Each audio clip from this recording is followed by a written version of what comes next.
Namaste and welcome to Satsang this morning.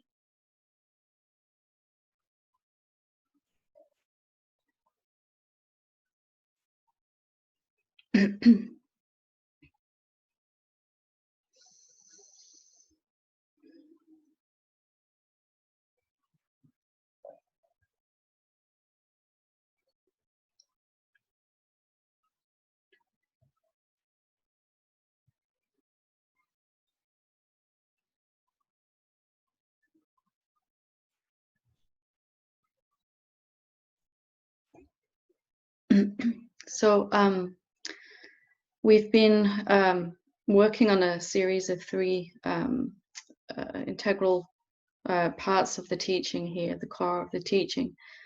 Last Monday we looked at meditation, what meditation is, what it isn't. In its most direct form, I should say. There are plenty of other forms of meditation. And then on Thursday evening, we looked at self-inquiry, and perhaps the way I presented self-inquiry on Thursday might be slightly different to how you've experienced it before.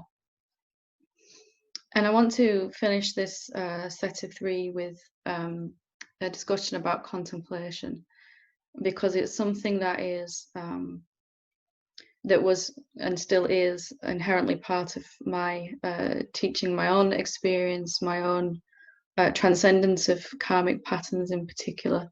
And it's perhaps the most powerful tool of all. If you just kind of learn this one thing, it's a kind of an art and a science. And it really is the same as meditation and self-inquiry. You'll see the parallels between them as we go through, hopefully, today. But it is atomically powerful at helping you burst through. We all have these areas in our life where, we can sit in meditation, experience a profound peace and silence, and then our mind starts talking, or some emotion surges, or something happens in our experience, and our attention seems automatically drawn to that, and we may not be able to, in those moments, feel as if we can even access that silence and peace again. It may feel as if we don't have a choice. It's easy to say just stay as a self and meditate, but for myself and for many others, there are certain emotions that come up regularly. There are certain events that happen regularly in our lives, and certain thought patterns that seem to obliterate our ability to meditate on the self in those moments. So contemplation really was something that I kind of discovered, and it wasn't at all what I thought it was. And that's why I want to kind of bring it forward here as part of a vital part of Satsang, because it just not only did it allow me to get back to silence in any moment, to that peace, to that real self, but when practiced properly and fully, it will completely destroy the seed of these karmic patterns, these vasanas or samskaras, whatever you want to call them, the areas of our life that are just not going so well, let's just say. So I'm going to explain a little bit about what it is, and then I'll give some examples of questions that we can use for contemplation and kind of the process that we would go through with that. And then later on, I'll open it up if there's any questions. If anybody wants to go through some live contemplation, if they're having a challenge, we can apply what I'm going to say to that particular issue, and it'd be a wonderful thing to share with everyone on this. So first thing is, contemplation is not, I think when I first heard that word, I kind of had this image of Socrates, sort of sitting on a rock somewhere, thinking about things, but it's really so much more than that. It's something much deeper than that. And contemplation is really going to show us where we are still focusing on phenomenal answers in our life. So as in meditation, we began to focus on Monday, or we brought the focus to that part of our experience which is constant. The background of our experience is happening. What's changing and happening and arising in this moment is where the focus of attention goes habitually, and we're training attention to go to the background, to that which is quiet and not changing. And then in self-inquiry, we did that kind of in a more direct way. We looked at all the phenomenal answers that would come up to the question, what really am I, or what is reality? And then as we stay with those phenomenal answers and stay open and stay with the question, eventually the non-phenomenal answer, that which is unmanifest you, that which is not changing, not growing, not becoming, at some point that becomes obvious. It begins to present itself in our experience. So our meditation will show us which thoughts, which experiences, which emotions we still habitually attention goes to, as if we don't have a choice in that moment. So when that happens, when some karmic pattern arises in our experience, it's going to be made up of three aspects. It's going to be made up of some thoughts and usually some negative emotion to varying degrees of intensity, or several emotions all at once, and some experience in our outer world, or in our mind and our body will have some experience.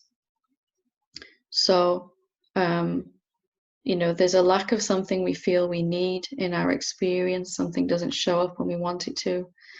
Then there can be fear inside about that, thoughts about it, how we're going to get it, what we're going to do.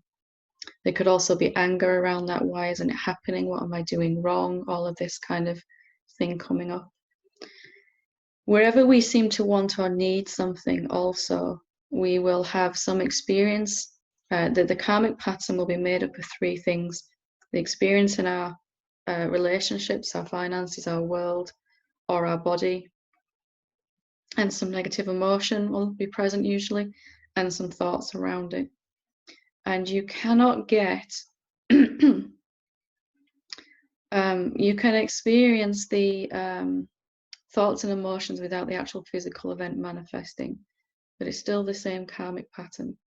Even right now, if we think about someone you don't like or some problem you're having in your life, you don't actually need the thing to show up in your experience to experience the effect of the karmic pattern. So if we can recognize these areas in our life where we've begun to focus on things, and they keep showing up again and again, then we can apply the contemplative process to this. So wherever we are focused on the phenomenal answers to a question, we will keep on experiencing phenomenal answers to that question. Wherever we're focused on the non-phenomenal answer, the silence, the stillness, the peace, the awareness, the self, whatever we want to call it, noumenon, in its unmanifest state, then we'll keep getting more of that. So our karmic patterns can be boiled down quite simply to areas of our life where we're still focusing on phenomena. So I'll give a few examples from my own pathway, my own experience, and then it might sort of bring up within you areas where you can see this is still going on. So my meditation is getting deeper and deeper into the silence, more and more effortless silence, peace, clarity, even a sense of love and bliss starting to develop. And then I would run out of money, or I would run out of time, or I would run out of peace and patience, sometimes all of the above at once. And there'd be some strong emotion, usually fear, sometimes a massive dollop of unworthiness, and then on top of that some anger and guilt. So in those moments, it seemed impossible for me to go back to the silence, to recognize that silence. I just couldn't seem to find it. And it became clearer and clearer that when my attention goes to what I'm experiencing, there'll be thoughts and emotions present at the same time, and that my experience in that moment is the mirror of what I'm agreeing with inside.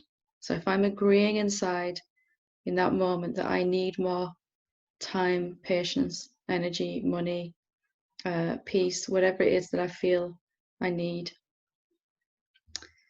then I'm going to have to keep experiencing what I'm agreeing with, which is that I need more of these things. My experience cannot change. So the contemplative process is to bring the focus right back to the silence, to the noumenon, to the stillness, to the peace. How do I do that when there's a strong, surging emotion?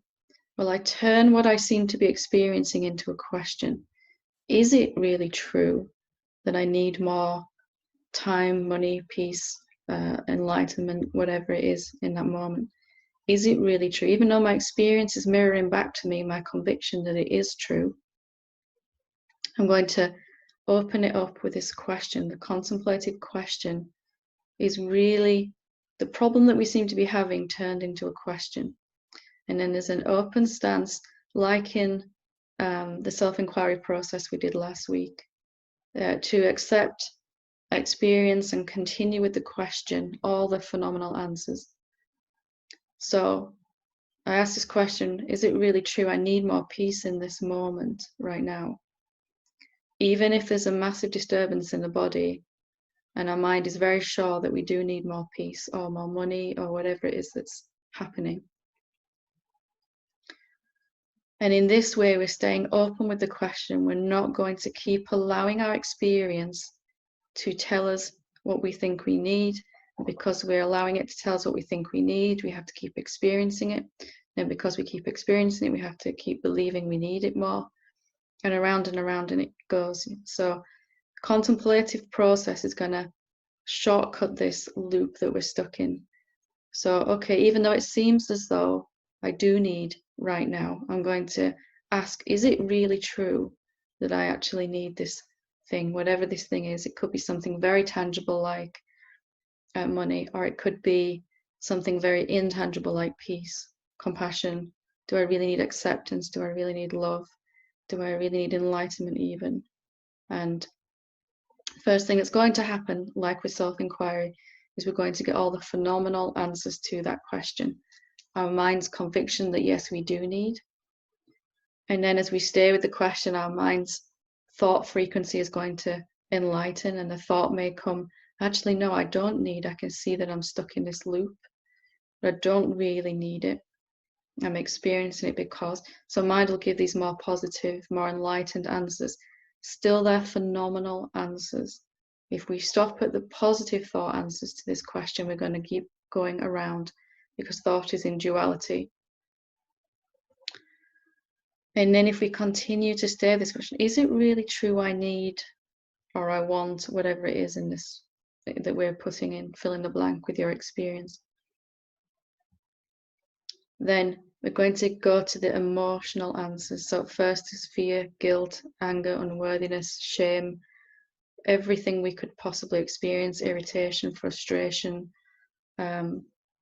any and every negative emotion, even all of them kind of bundled together as this massive sense of overwhelm in that moment, where there's just so much energy, it seems to be overwhelming the system, the nervous system. And then as we stay with the question, we're also going to experience much more positive emotional answers, a sense of relief, a sense of lightness, a sense of opening, a sense of something shifting inside, maybe a slight smile or a joy coming eventually, the longer we stay with this question.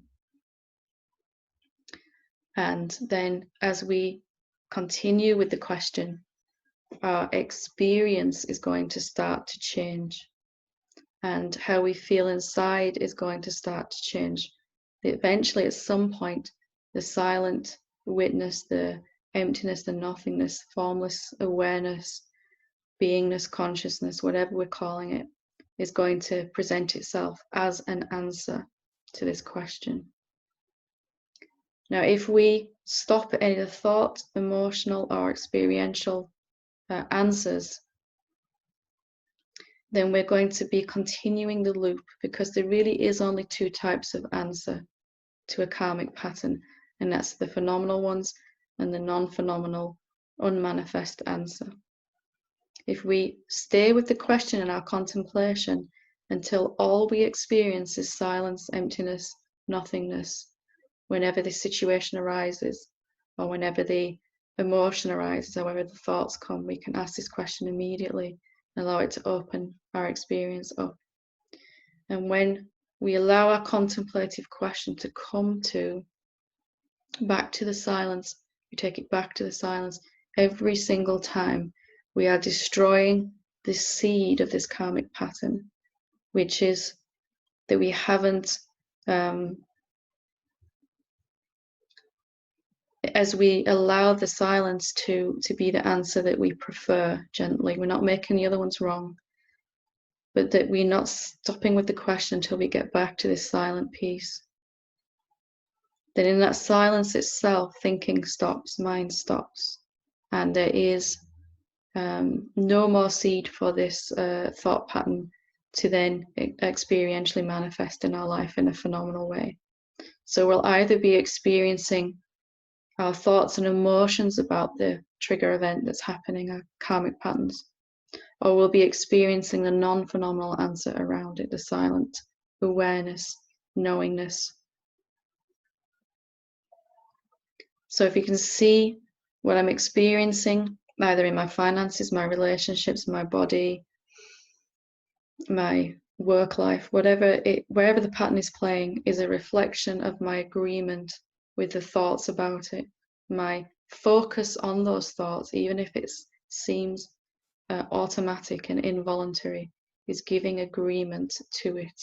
The very fact that attention goes there means we're going to experience those thoughts over and over again. So what's the way out of those loops? It is to say, well, my experience isn't ultimately real. It's happening because I am a formless self already, infinitely powerful. And when I put my attention on these thoughts or this emotion, I get more of the same. And if I stay with the question, if I turn that into a question, if I go from, I really, really am sure I need this thing, to, is it really true that I need this thing? And I stay with that question every time it comes up, every single time it pops up. I go to work with the question where I can remember it. I'm driving around with the question. I'm making a cup of tea with the question. Every time it pops up, I take this question back to the silence. Then I'm destroying the root of the karmic tendency. And at some point it won't arise. And even when it does, before it's destroyed, you won't be suffering. You'll see, here's an opportunity to take my focus back to the silence. So contemplation dovetails really well into meditation, self-inquiry. It's a kind of focused inquiry, if you will, on which type of answer we want to live from. So in my own pathway, I did this. I did the meditation, accessing the silence, the awareness, the stillness as often as possible. And where I felt I couldn't, or something kept on happening, I'd apply this contemplative process, and I would stay with this question until there was silence, only silence. And then when I experienced the silence in answer to the question kind of got dropped. Next time it came back up again, I asked it immediately and took it right back to the silence every single time.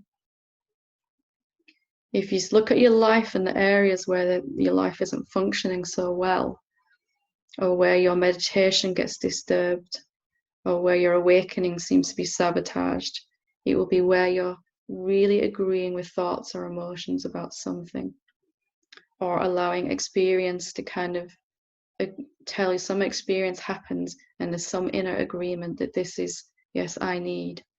If you look at the experience that's happening, there'll be something that you seem to need in that moment, even if it's only peace. You're peaceful in meditation, and then the dog starts barking outside and there's some irritation and suddenly you seem to need peace. Are you going to agree in that moment, I need more peace, I've lost it? Or are you going to ask, is it really true that I need peace? And peace can arise then even with the dog barking. Every time you ask this question, you take it back to the formless answer, the nothingness answer, the emptiness, at stillness, beingness, consciousness, the unmanifest you in its pure potential. There is no other way out of these karmic patterns.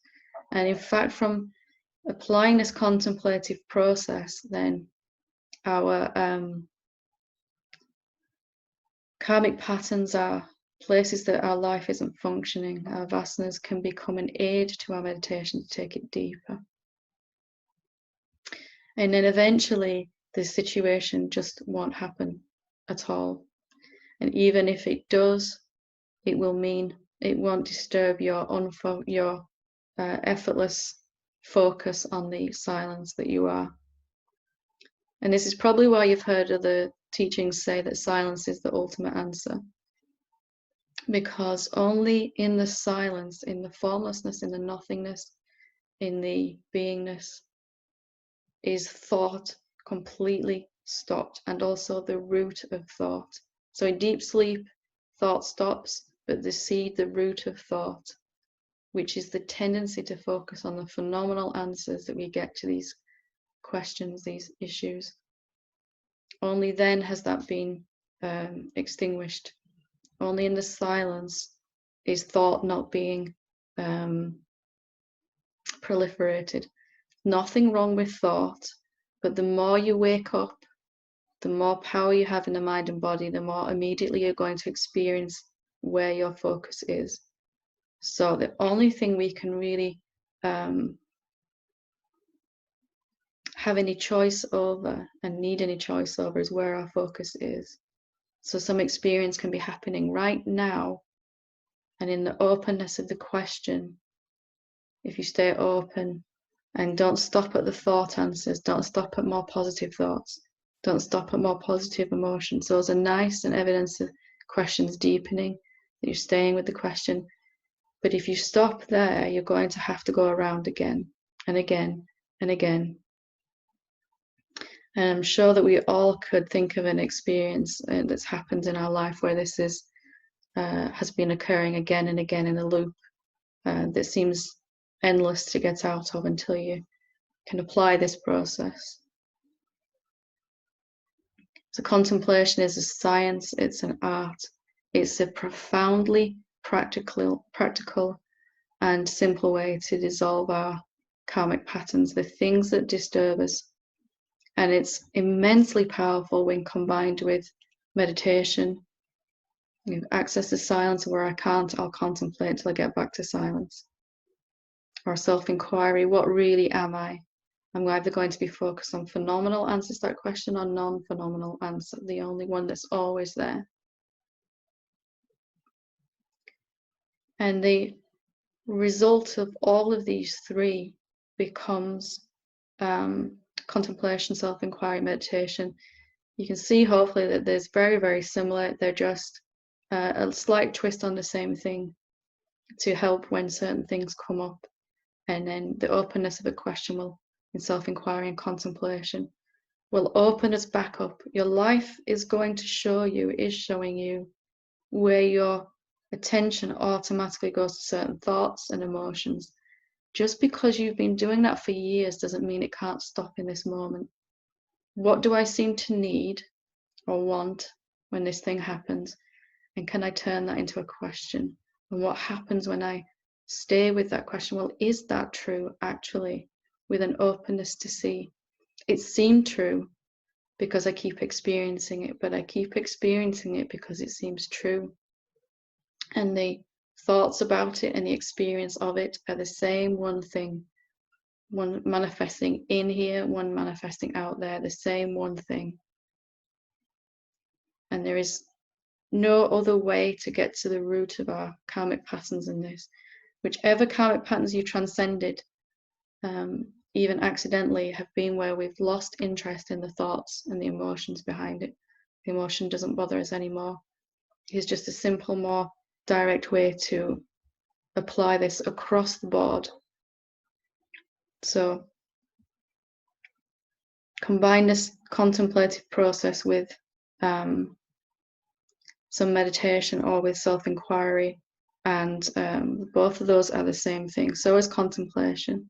It's just a way just another name of how to shift the focus back to the noumenon, to the silence, to that which is not changing, to that where thought is impossible.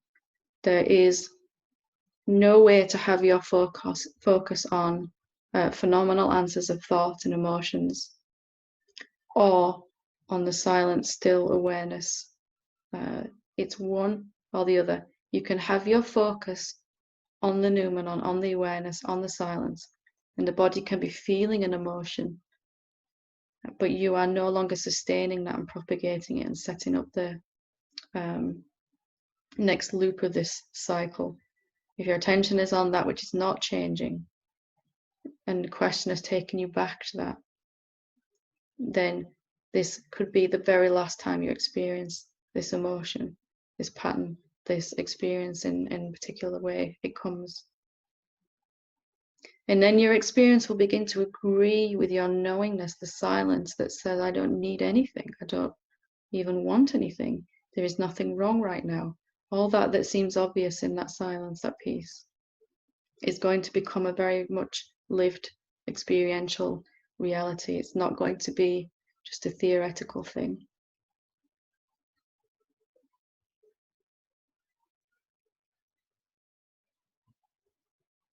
It's a simple question. Is it really true?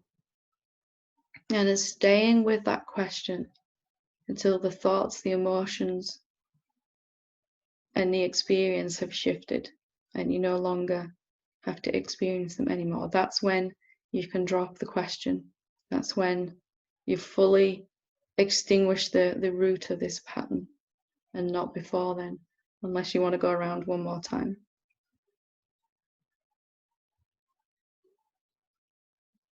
So I'll take an example, but if anybody wants to go through a particular example or something that's going on in their experience, then you can click on participants and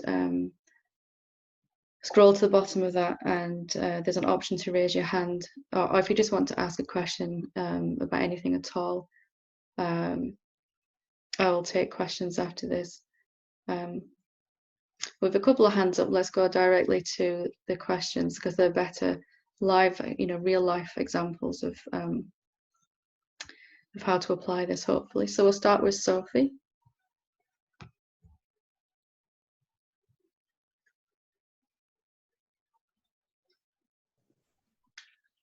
Namaste, Helen. Hiya, how are you doing? Hi. I'd really appreciate some help, because it seems so layered. So I don't know if it's about finding the root question or just keep doing various ones. But my situation is, it's a deep karmic thing to do with my mother. And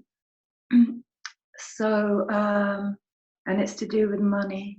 So my grandmother's will has been in 2 years, has been a lot of challenge around it. And I just found out that my mother has managed to obscure me and my brothers out of the will. There was a trust, and she has managed to get round that somehow with her lawyer. And so there's this sort of sense of betrayal from my mother. Then there's a real anger about sort of feeling dominated, and a sense of like being, having just utterly been manipulated, which is something in my life, this sort of maternal force that you want to be a loving presence, just has this capacity to kind of like take you over and manipulate and around, and then there's the money aspects that's around that kind of desire for money, which is another layer of it. And then what's the strongest need that's presenting right now? Obviously there could be a need for money, a need for love, as in, from that maternal source, or a need for freedom in terms of not being manipulated anymore. What's the, it can show up in many layers, as you said, and this is quite a good example, and I really appreciate you sharing it. What's the strongest need right now that seems to come? It could also be, and probably will be, being experienced as a need for peace. It will seem to disturb your peace. So any one of those, you know, whatever's strongest right now, be what I'd suggest starting with, because the physical situation, the financial situation, the situation in your relationship with your mother, the situation inside, the lack of peace, the sense of disturbance, are all part of one homogeneous thing. So if we look at any particular part of it, any way it's presenting as a need, and stay with that sense of need and question it until all of those parts have disappeared, then it doesn't matter in particular which way we kind of tackle it. But to get the most relief now, let's start with the strongest sense of need. What is the sense of need that comes up?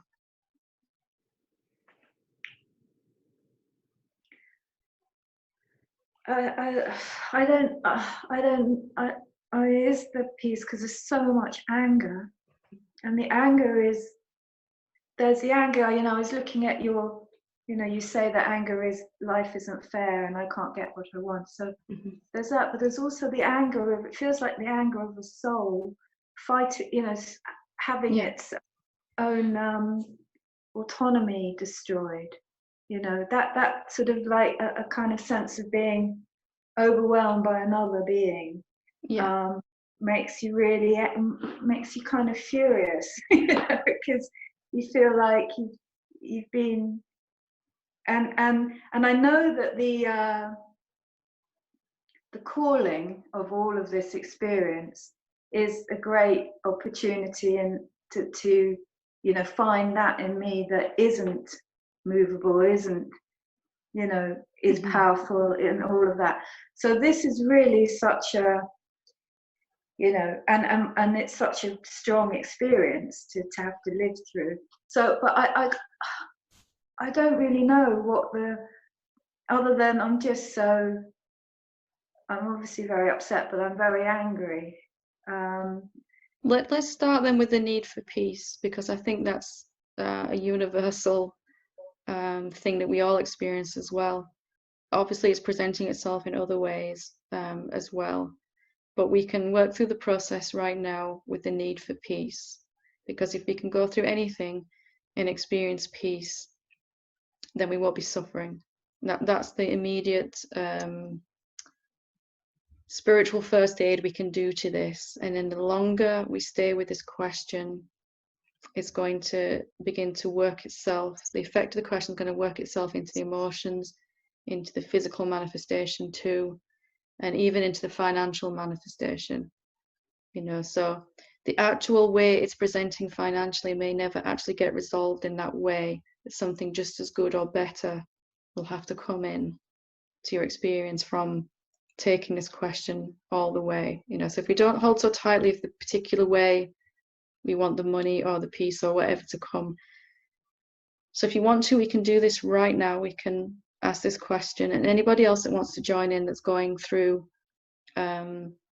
something right now and are feeling disturbed, we can ask this question: is it really true that I need peace right now?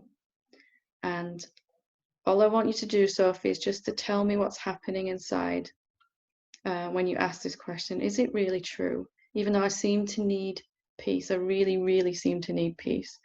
Is it really true? And it doesn't matter if there's long gaps between your answers. Just want you to tell me what's happening inside your experience when something changes, or probably your mind's telling you, yes, you really do need peace right now. It's not here, you know. And we're just sitting with the question with an openness, curiosity. Is it really true, actually? Because we know what happens if we go with the thoughts on this one, you know. So what's happening inside when you just sit with this question? Well, there's a lot of, I feel like I'm coming up against a wall inside of myself. of the emotion, of the resistance to peace. I don't know, it's like, as you said, the holding on to the whole circumstances of that situation. It's this kind of indignant righteousness. My mind is very much yes, but yes, but if I want, I've been done over. It's that kind of like. So there's some negative thoughts. There's very definitely a huge wall in that. These are types of answers, aren't they, that are coming right now to this question. Is it really true I need peace in this moment? So mind has plenty of answers. There's an energetic answer as well, isn't there? This kind of resistance, barrier, wall thing. And we're not going to try to do anything with them at all. We're just going to honor each way answers are appearing. So you just notice the wall, resistance, whatever we're going to call it. Might be a 10-foot wall, but we'll just notice it and we'll stay with the question. Are there any other answers to this question that want to come? Is it really true I need peace? You're just staying with the question. You don't have to do anything here. We're just open. You're doing so well with this. Really, really well. I'm crying, so I mean that's an answer as well, isn't it? Emotional answers, yes. So some positive emotions. You're laughing. You're also crying. You've got both ends of the spectrum at once. This is good because your body is doing something with the energy. It's beginning to move, isn't it? So we're going to stay with the question. Ooh, sorry. I'm shaking. I'm all over the shop. It's okay. Don't worry. There we go. Yeah. Sorry. Okay. There we go. So the shaking is also an answer, isn't it? It's a physical answer. Your body has a lot of energy right now. It's going to do things with it to try to release this energy. Okay. You might find yourself yawning, laughing, crying, shaking, just a general sense of like somebody's plugged you into the socket, So just going to stay with this question. Whatever answer appears, we're not going to judge any answer at all. Okay. You're in a nice safe space here to really look at this. Just staying with the question. You don't need to do anything at all. You're just open to all the ways the answers want to appear now. You might find your body wants to take some deep breaths as well, or some breathing might happen differently. That's all good.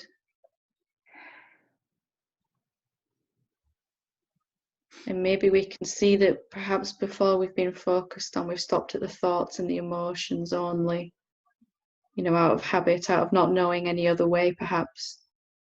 But we can keep going. There are deeper layers to this question, deeper answers here. You're doing very well. Really, really well. I'm just, it's just all, just on the feeling level, but just allowing that to be there. I don't know how to. That's absolutely perfect. There's emotional answers, there's thought answers, and energetic answer going on right now, isn't there? Yeah. And we're just going to let all those be as much as we can. And then we're going to stay with the question, is it really true that I need peace right now?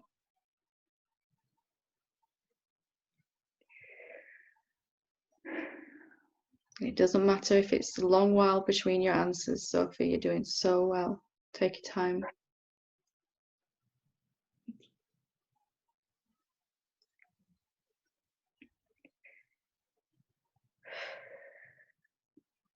Can you feel inherently that your body knows how to deal with this energy? And it can kind of start to do that in the openness of the question a bit more. Good. Yeah. It's I don't worry about what it does. It might do all kinds of things. So. My mind did all kinds of strange things. I think one day I hiccuped for about 10 hours straight. I was dealing with some fear and all kinds of weird things. Laughter at inappropriate moments and all kinds of yawning, stretching. I'm not I don't sort of think it shouldn't be doing it or anything, but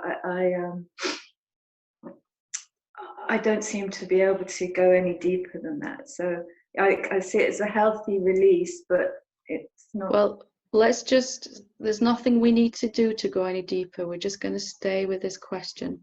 That's all. There's no doing here, okay? There's just an openness of a question. Yeah. Okay.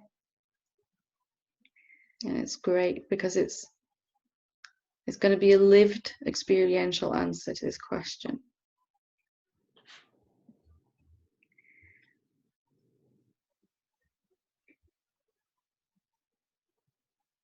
And however long the emotions come for and the energetic answer, totally honor that.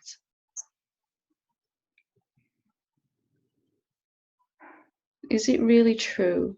I need to find peace in this moment. Just sitting with that question with a curiosity.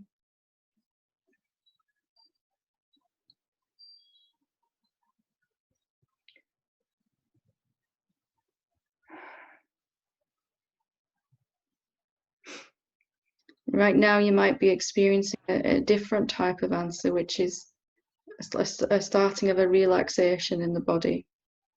You know, a little bit of letting go. Yeah. So you have thought answers, emotional answers, experience states, and then kind of a muscular answer, which sounds like a strange thing to say, but perhaps our body has just been so tense. And as we stay with this question, is it really true I need to find peace in this moment? The question itself is doing the work here. There's nothing you need to do. Nothing at all. Just to stay with the question. Like I would really like to actually know, just a kind of curiosity.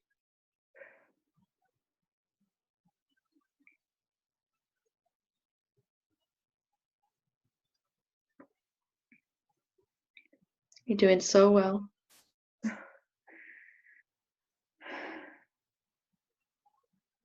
What's happening in the body now? I feel a bit stiller. Yeah, and a kind of a vertical feeling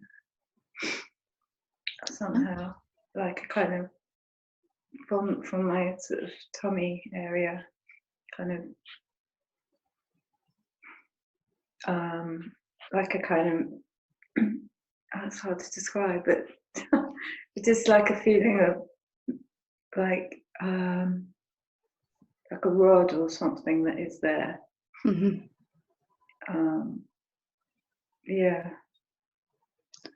So just staying with the question, whatever happens. It's a gentle curiosity inside. Even though we've experienced many times that it seems true, we can always choose the question instead. We can stay with the question.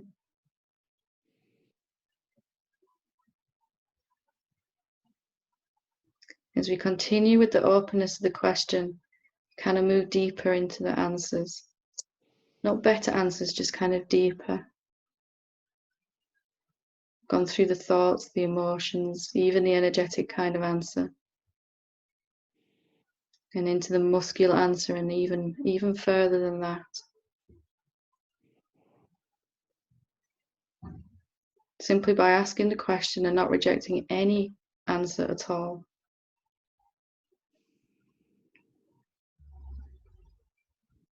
What's happening now then?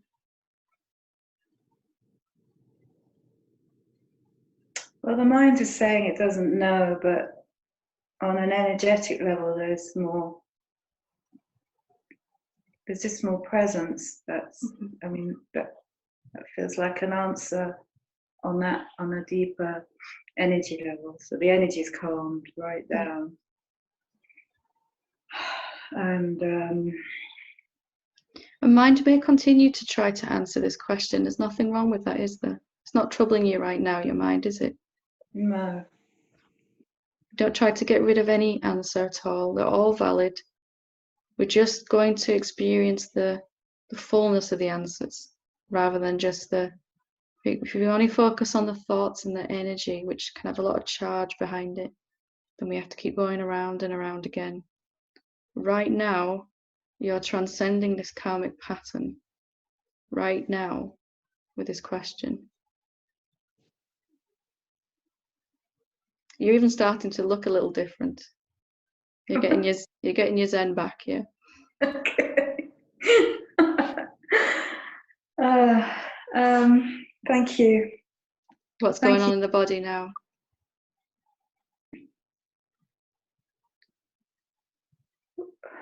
Well, yeah, there's that restlessness, but it's not. Does that have to disappear before you find peace? Or is there peace now, right now? It's kind of strange because there's peace, but the question is, I don't need peace. So it's kind of like a contradiction. So you're experiencing now the experiential answer to the question, is it really true I need to find peace?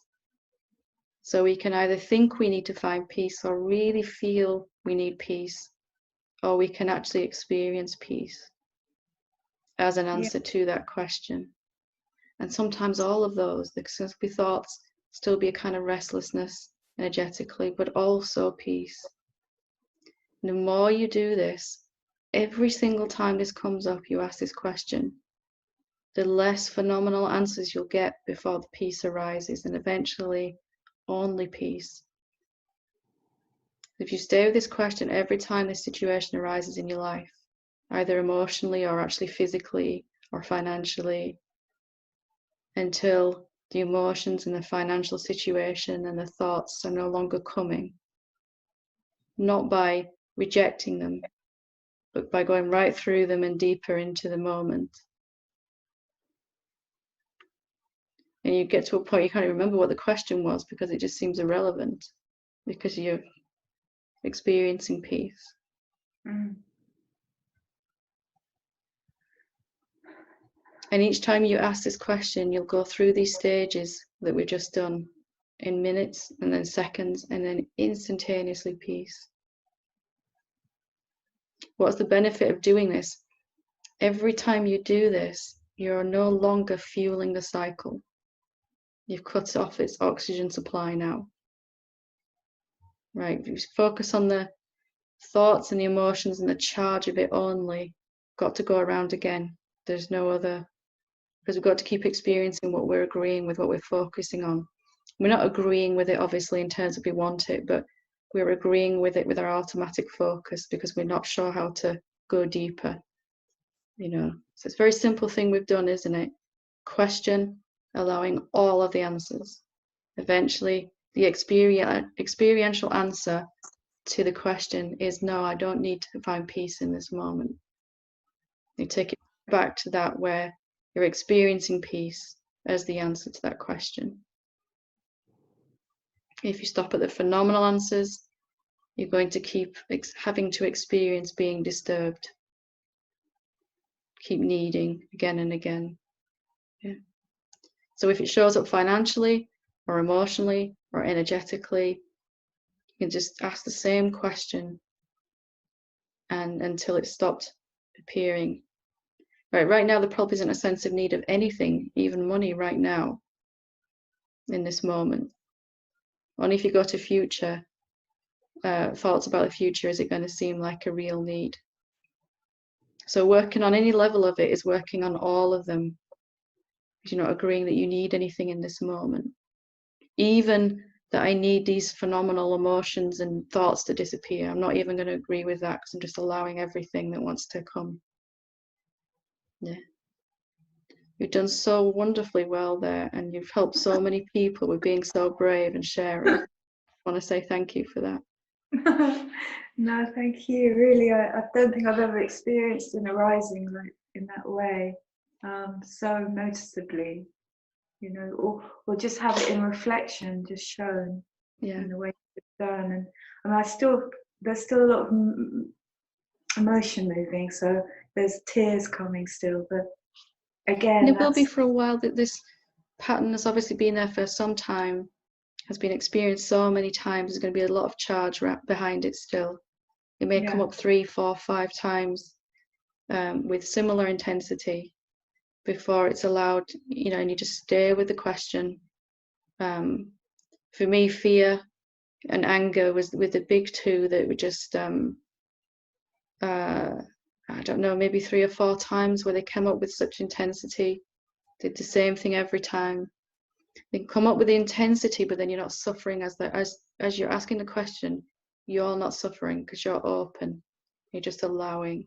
So whatever the body and mind are experiencing, whatever the bank account is experiencing, you don't need to be suffering through it if you're asking the question. If you're agreeing with the assumption, yes, I need, you're going to feel limited, restricted. It's just going to feel horrible. We all know what suffering feels like. If we're asking the question, even while the same pattern is going on and being transcended in that moment, we'll be suffering. There's an openness in that, isn't there? And most importantly, I found, which you're probably experiencing right now, I wasn't fearing these things coming up again because I knew what to do with them. You kind of know it's coming and you know it's going to be awful and you don't know what to do with it. So we're pushing it away. And now you've got a way to work with it when it comes up. And at some point, it will just run out of emotional charge, run out of mental charge, energetic charge. They're kind of all the same thing, aren't they? They're happening in your muscle memory, in your emotions, in your thoughts. And then there's some outer world experience or some pain in the body or something manifesting physically, either in relationships or finances or sometimes all of the above if it's a very chronic pattern that we've had for many lifetimes, many bodies. Wonderful. Thank you for sharing that with us, Sophie. Well done. Thank you so much. And just stick with that question around peace, because that seems to be, because the mind would want to kind of move about with that, and I don't really want to now. I just want that to be my question that I return to, regardless of the circumstances. Sometimes it may seem that you really need money. Sometimes it may seem that you really need peace. Sometimes it may seem that you really need more energy. But if you can see the root underneath that is I need or I want, the more the want has been agreed with, the more it seems to become need.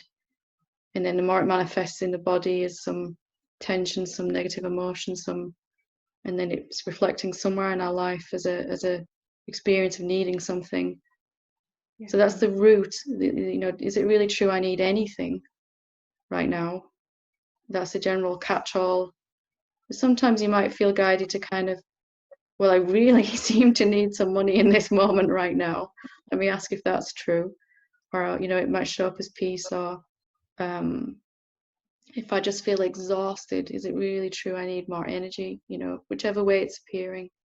Right, yeah. Your own intuitive guidance will tell you what question is. But really, any question is the beauty of contemplation. Any question at all is going to give you that openness.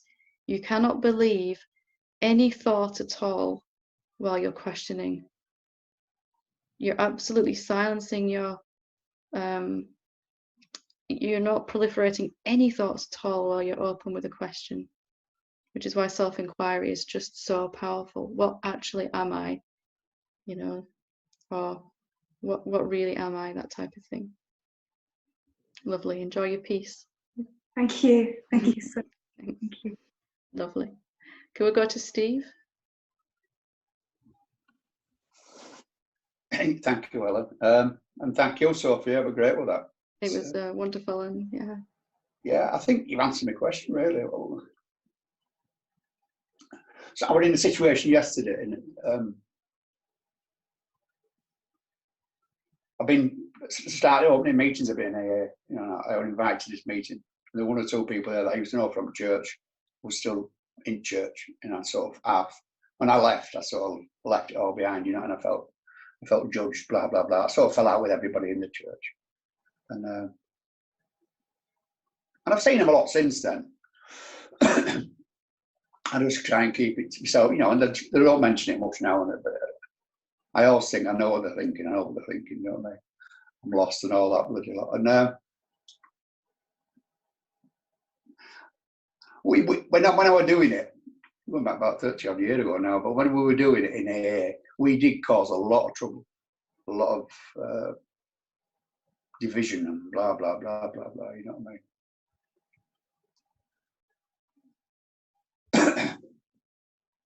And now when I'm sharing now in meetings, I do share about what's happening with me now at the moment, how I'm looking at stuff, how I'm questioning stuff. I'll talk about not being the mind, not being the body and stuff like that. And sometimes I thought, am I going too far here? Am I trying to tell them I know better now than what you know? You know, like we used to treat when we Jesus, when Christ, we knew you were wrong. And now I'm thinking I may be doing the same thing. I've got to be careful of all that. And then I thought, oh, is it all to do with this? Is it all to do with that?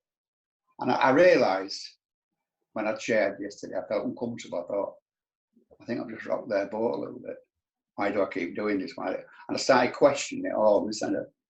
And I found it hard to get back into my attention back to a quiet place. So it doesn't matter, does it batter sleep? It doesn't really matter, blah, blah, blah. I'm all right, I'm okay. And gradually I got back last night. I sort of settled back into where I was.